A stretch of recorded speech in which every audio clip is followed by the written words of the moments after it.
Hey guys, KiWi here. Okay, so this is KiWi from the future.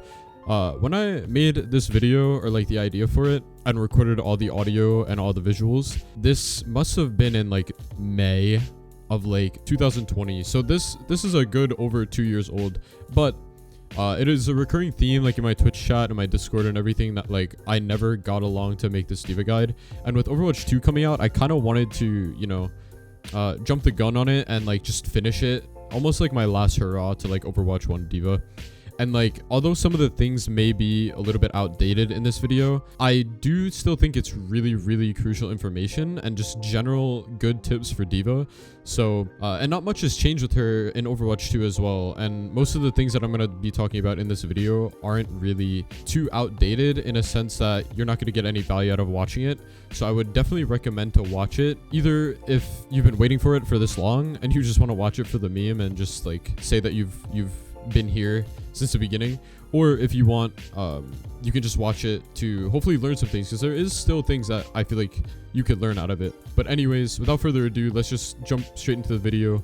I know my mic quality is a little bit different, my energy is a little bit different, but yeah, I just want to let you guys know that I do stream on Twitch and YouTube. I don't really have a set schedule right now, but please go check it out. Link will be in the description. And yeah, I hope you guys enjoy, and this is going to be a long one, so kick back, relax, and just chill.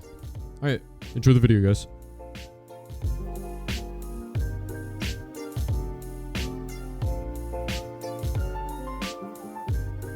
Hey, what's up guys? KiWi here. Welcome back to another video.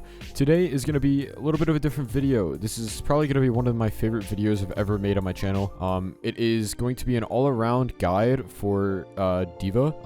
D.Va is my main in Overwatch, if you already didn't know. Yeah, I've done many guides, but this is going to be the all-around kind of beginner, kind of intermediate guide all around D.Va. My goal for this video is for you to be able to take away something from it, no matter what your experience of Overwatch is, whether that's you're just starting the game, you know nothing about it, you've already looked into it, you're starting it out, or you've been playing for a while and you just want to get better. But yeah, without further ado, let's just hop right into the video, I guess. So D.Va is an off tank in Overwatch. There are two different types of tanks in Overwatch. There is an off tank and there's a main tank. The main tank consists of all the tank characters that have shields, such as Reinhardt, Winston, Orisa, and Sigma. The off tanks are D.Va, Zarya, Roadhog, and Hammond. Obviously, you clicked on this video because you want to learn more about D.Va and how to play her. Let's first start with an introduction. My name is KiWi, or Billy, and I am a high diamond, low masters D.Va player on PC. I have around 400 hours on D.Va, and trust me, I've been where you are. I've been hard stuck plat, silver, gold, whatever. I've been hard stuck in every rank, probably. But I've also looked at guides. I've also looked at higher elo people to help me improve, and it did really help me out a lot. So that's what I really want to get out of this video for you guys, is just to be someone who you can really kind of look up to in a sense, and maybe adapt some of your game style to like what I like to do. But yeah, without further ado, let's just get right into the video. So as I said earlier, D.Va is an off tank in Overwatch. Her mecha has a total of 600 hit points. This consists of 400 health and 200 armor. Pilot D.Va, otherwise known as Mini D.Va or Baby D.Va as she will be referred to in your games, has 150 health and is very vulnerable. She has no abilities and she only has her pistol to protect herself. D.Va is, in my opinion, 40% mechanical skill and 60% game sense. Alright, so let's hop into the basics and the kit of D.Va. We're going to be starting off with her weapons, which are fusion cannons. These are D.Va's mecha's primary weapons. These weapons shoot like a shotgun, dealing 0.6 to 2 damage per pellet. They do have a fall-off range of 10 to 20 meters, which basically just means that they'll do less damage at that range. While firing, you do have a movement speed penalty of minus 50%, so you'll basically move half the speed you would if you weren't firing. Boosting while shooting ignores the movement speed penalty though, which basically means that you can boost at full speed and shoot at the same time without any movement speed penalty. There is also no ammo limit, which means there is no reloading. There is infinite ammo and you can just hold your fire button down and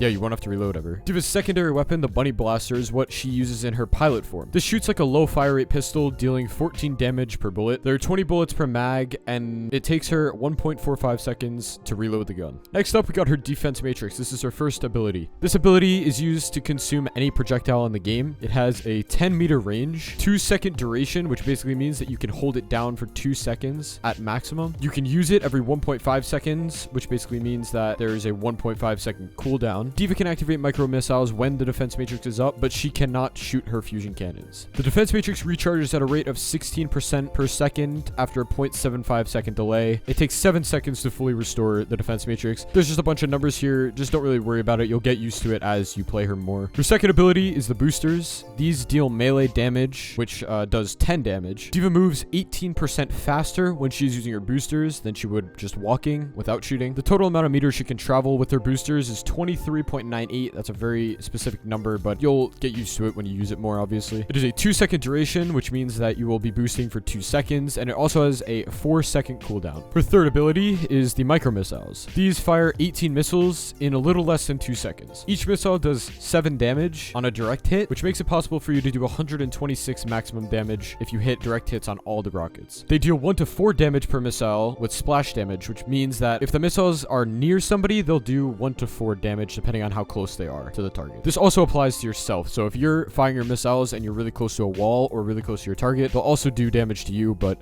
it's really nothing to worry about. It's not that much damage. The micro missiles have an 8-second cooldown. They can also be used with fusion cannons, so you can activate both abilities at the same time, and they cannot be manually canceled. So once you press the button, you have to wait that little bit less than 2 seconds while you're using them. Coming up on D.Va's ultimates, her first ultimate is Call Mech. This is when she's out of her mech. This is her pilot D.Va form. She calls a full health mecha to use, the normal 400L 200 armor mecha. The Call Mech animation actually deals 50 damage to people if they're standing in the drop zone of the mech.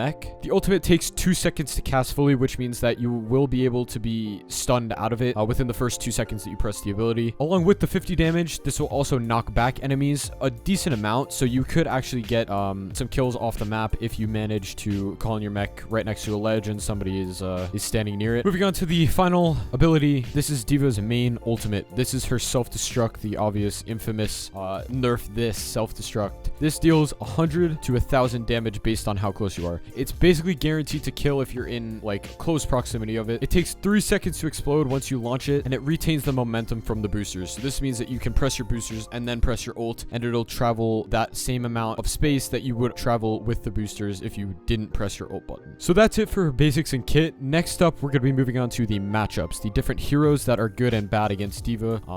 And yeah, give you a little bit of insight on what characters you should be looking out for on either to dive or to stay away from. Starting up with the good matchups, we got the tanks. We have Orisa. Orisa has a very big hitbox. This is enough to generate ult charge, and it's big enough to harass. Her shield is only 600 HP, which is really easy for D.Va to break. Next up is Roadhog. Roadhog also has a big hitbox, and he can also be a very good ult battery. You can charge your ult pretty fast if you're shooting at him. Positioning in a way that makes it impossible for him to hook you is super important, as you can save any of your teammates that get hooked with your defense matrix. You cannot save yourself though, so you want to make sure that basically you kind of want to bait out the hook on another teammate. Make sure you're flying into the Roadhog hook and eating with the defense matrix so that they don't die, because you can eat the entire damage that is given with Roadhog's gun after he hooks, but you getting hooked yourself is just gonna leave you in a position to take a lot of damage, so you definitely don't want that. Next up, we got the DPS. First up, we got Pharah. With good mechanical skill, Pharah is super easy to counter as D.Va. You can also deny her entire Rocket Barrage ultimate using your defense matrix. Her Rocket Barrage takes the same amount of time as your defense matrix has an uptime, so you can eat her entire ult and literally shut down her entire ult. She'll do no damage with it if you eat all the rockets. Learning good mechanical skill, you can obviously fly up in the air and shoot at Pharah and burst her down fairly easily. I've gotten very good at this. This is just a thing to practice, and you'll get better at it as you play the game. Another DPS character that D.Va is really good against is Bastion. Diving a Bastion while using defense matrix and micro missiles is really good to shut him down. Coordinating a dive with your team on a Bastion when you're playing D.Va is almost always guaranteed to work if you have enough coordination.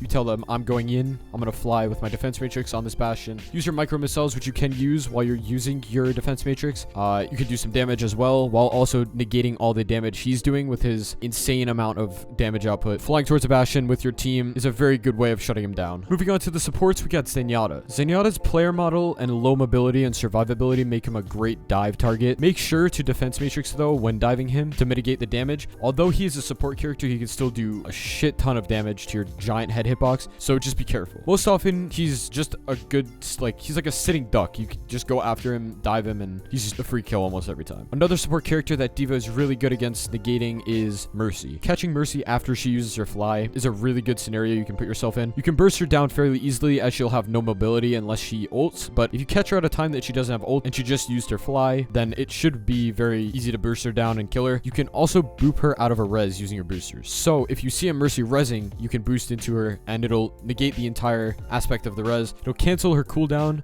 It'll get put on the cooldown, I should say, and you'll be able to maintain that advantage that your team got to pick. Moving on to the bad matchups. First off, for the tanks, we got Zarya. Zarya is a beam hero, meaning her primary source of damage comes from a beam and not a projectile. D.Va can't eat beams, and a high charge Zarya is trouble for D.Va, as Zarya can farm her massive hitbox and get her grav pretty quickly. Moving on to the DPS, so although a meme, most if not all DPS are bad matchups, they're going to instantly target you as your hitbox, especially your head is so big. It's free ult charge for them. That's what they fuel on. They fuel on the big hitbox that is D.Va. Especially in lower elos, they can hit that giant hitbox. Positioning is super important, which we'll get into later, but for now, here are some that stand out to me. Symmetra. As another beam hero, just like Zarya, D.Va is a free ultimate battery for Symmetra. Her shield wall ultimate can also completely shut down D.Va's self-destruct, making it really hard to get any value out of the ultimate. Sombra is also a really annoying hero to fight against as D.Va. A hack D.Va is a walking ult battery, basically, as she can't use any abilities. This completely shuts off her ability to escape with boosters and also negate incoming damage with her defense matrix. Echo. Although a new hero, I've noticed Echo as being a really annoying version of Pharah. She's slimmer and faster than Pharah, making her harder to hit. She also has a beam ability, again making D.Va's defense matrix completely useless. Moving on to the supports, we got Moira. Moira is another beam hero who is really hard to 1v1 with mediocre tracking, especially when she's ulting. She gets so much lifesteal that it's going to be really hard to burst her down and kill her in that situation. You can eat her orbs, but even without them, she's still pretty annoying to fight. Even I try to avoid 1v1ing a Moira, even though my tracking is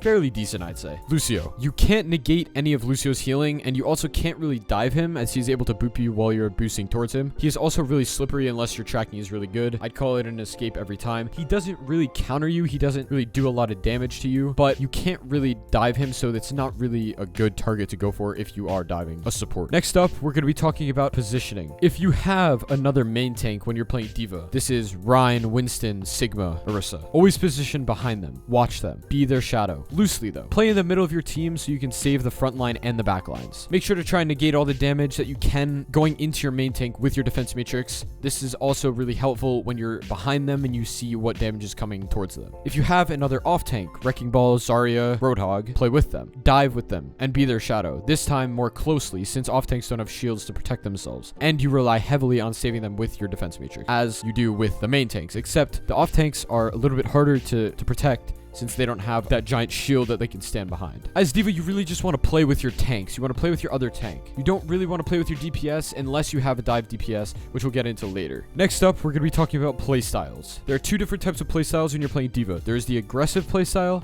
and there's the passive playstyle. First up, we're going to be talking about the aggressive playstyle. I tend to be more aggressive when playing D.Va. I like diving and playing in the front lines. Playing aggressive is good with a dive composition, which consists of a Winston as your second tank or a Wrecking Ball, Tracer, Genji as your DPS, Lucio, Brig, Mercy as your support. Yeah. Target priority is also key when you're playing an aggressive D.Va. You need to know who to dive and when you need to get out. Playing the game and practicing your aim and quick play have a great effect if you're looking to climb in competitive. You'll slowly learn who is good to dive and who is not. The heroes I said who are good matchups for D.Va are fair game for a dive attempt for sure, but stay away from the bad matchup ones such as Symmetra, Sombra, Moira, Lucio as I mentioned before. Playing an aggressive D.Va could easily be mistaken for feeding. You need to make sure your other tank is still in your thoughts. You should never be playing 100% aggro. You should always be playing with your other tank. Playing a passive D.Va, you're going to be using your defense features a lot and helping your backline. You should be focusing on peeling for your supports. If they're getting dove by a pesky Genji or Tracer, make sure to have your eye out and help them deal with whoever it is they're dealing with. This could either mean boosting into the people that are messing with your supports, booping them, making them discombobulated, you know, like mess up their aim, defense matrix, their damage that they're doing to your support. Anything you can do to protect your supports while you get more backup. Learning the amount of ammo a hero like Tracer has can really benefit you. Knowing approximately how many seconds the damage will be coming through on your support will be really beneficial, as you could time your defense matrix well with negating as much damage as possible. This basically means that you'll be defense matrixing her entire clip, and then on that 1.5 second cooldown that your defense matrix has, Tracer will be reloading, which makes it a good time for you to get your defense matrix back up if she tries to put another clip into one of your supports or backline characters. Even playing a passive D.Va, you need to push with your other tank. Being passive can only really work if your other tank is a main tank, because if you're playing passive and your front line doesn't really have that much help from you and it's an off tank, chances are they're just going to get picked. They're like a sitting duck. They're just going to get picked. If your other tank is a main tank, they'll have the support that they need, and you protecting your supports in the back line will also make your supports be able to protect your main tank, who is going in there by himself, since you are the one in your back lines dealing with the people who are focusing your supports. Next up, we're going to be talking about techs. One tech that I use all the time on D.Va is the booster melee combo. Boosting and meleeing right after you boost does not cancel the boosters. The way you cancel your boosters is you melee like about a second after you start your boosters, or you can also press the button again to cancel it. But if you boost and melee at almost the same time, your boosters will not get canceled and you'll get that extra damage with the melee if you're close enough to a target. That is one of the combos. The second combo is a lot more complex and it'll take a lot of practicing, but this is a really good way to get the most damage out of D.Va, especially if the character you're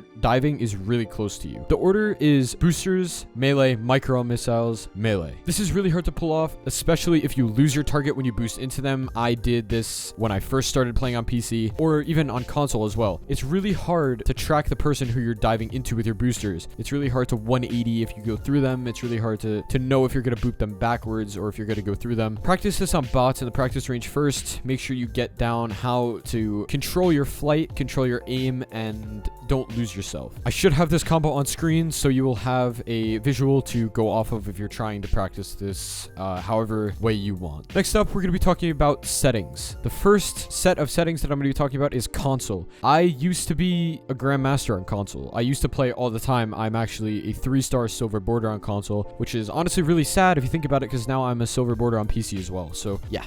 So my sensitivity on console with D.Va is 100-100. I use the maximum sensitivity on console because as D.Va, you want to be able to flick to different targets who are moving fast.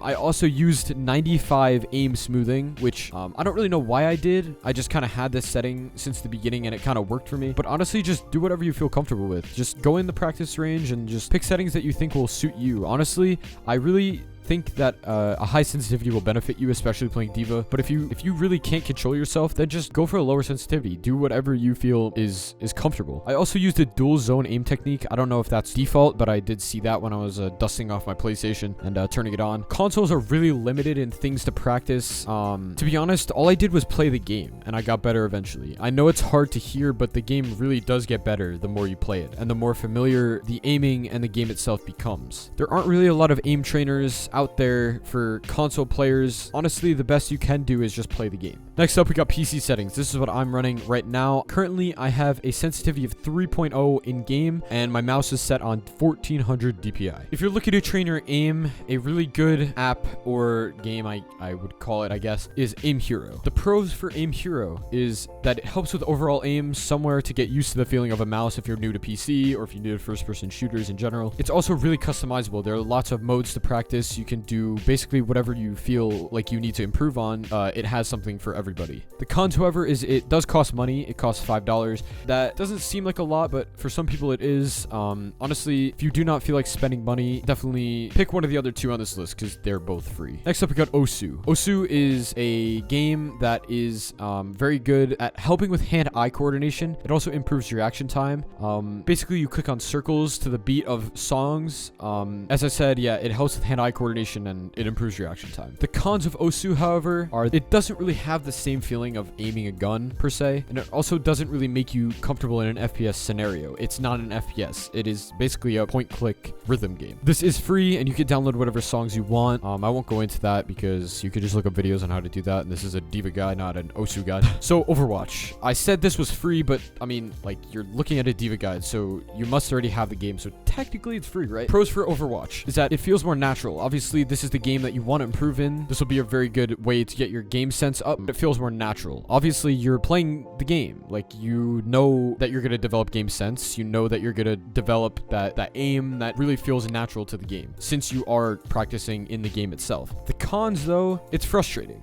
I know it's frustrating. I've been there. And like, sometimes getting better at just playing Overwatch is extremely frustrating. It's also very overwhelming at first. If you are new to FPSs, if you're new to games in general, or if you're new to Overwatch, it's really overwhelming. There's a lot of things happening. There's a lot of abilities getting shot at you. There's just so much going on. Those are the aim trainers, though, that I have used and that have helped me in different senses. And I also was able to break it down into pros and cons for you guys in case you wanted to know what would suit you best. If not, just look up other videos on how to improve your aim. I would assume people would have different types of guides and videos on different apps and games and stuff that really help them. But yeah, last up, we got the conclusion. Overall, Overwatch is a very challenging game to master. It takes a lot of drive to do so, and making it to the end of the video proves that you actually have the drive to climb. With D.Va being your hero of choice, the conclusion for this video is a simple one. I hope you all take something unique from this guide and implement it into your own playstyle. Quick play is your friend, don't forget that. Playing the game in competitive when you are still indifferent with your skill is just gonna break your mental and make you less motivated to climb. The way to climb in Overwatch really is to practice your aim, learn the hero's abilities, maps, matchups, team compositions. Watching streamers, videos, and your own VODs back can really help you to develop game sense as well and see things that you would have never thought of. So you can also implement those things into your own play. Sometimes losses aren't your fault, but there is always something you can improve on. I know the game gets frustrating sometimes. Take a deep breath after 2 consecutive losses. This is my philosophy. Take a deep breath, get some water, go for a walk around your house, clear your mind, and just go next. This was an overall helpful guide to playing D.Va. If you would like to go into more specifics about certain things such as D.Va bomb spots, how to properly use the D.Va bomb, other things like that, I have made guides that you should definitely check out. The playlist for those guides will be in the description. If you enjoyed the video, make sure to support me by liking it, subscribing, turning on the bell, get notified every time I upload a new video. Thank you so much for watching, stay safe, and I'll see you guys later. Peace. On the dashboard, wanderlust lips got stamps on